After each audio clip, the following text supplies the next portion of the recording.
আসসালামু আলাইকুম। আবার চলে আসলাম আজকে জিলহজ মাসের রমজানের মোবারক আপনাদেরকে জানাচ্ছি। আজকে আমাদের পবিত্র হজ পালন হচ্ছে সৌদি আরবে, তাই আজকে আমরা অনেকেই ঘরে ঘরে রোজা রয়েছি। আমরা যারা বিশেষত মুসলমান আছি, আমরা সবাই ধর্মপ্রাণ যারা আছি, এই জিলহজ মাসে আমরা রোজা রাখি। আর তার জন্যই আজকে ইফতারের আয়োজন করেছি, সবার জন্যই, পরিবারের সবাইকে নিয়ে আজকে ইফতার করব, তার জন্য আয়োজন চলছে আমার। যাক, আলহামদুলিল্লাহ, অবশেষে সব কিছুই আয়োজন করেছি, যতটুকু আল্লাহ রিজিকে রেখেছে তাই। আর জিলহজ মাসে তো সবাই আমার ইবাদতের মাস, আমরা সবাই জানি যে যতটুকু সব কামানের কামিয়ে নেবেন, কেন আমাদের জীবনে ভুল ত্রুটি অনেক আছে, আল্লাহর কাছ থেকে মাপ চাওয়ার একটা উপযুক্ত সময়।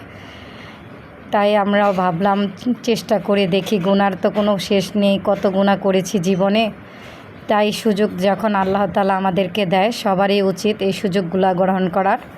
আর সুন্দর মতো আল্লাহর যত কিছুই করি না কেন, অবশেষে কিন্তু আমাদের আল্লাহর কাছে চলেই যেতে হবে, আল্লাহর ডাকে সাড়া দিয়ে। তাই যখনই সময় পাবেন নামাজটা পড়বেন, অন্তত সুন্দর মতো আল্লাহর ইবাদত করবেন। আল্লাহ হাফেজ।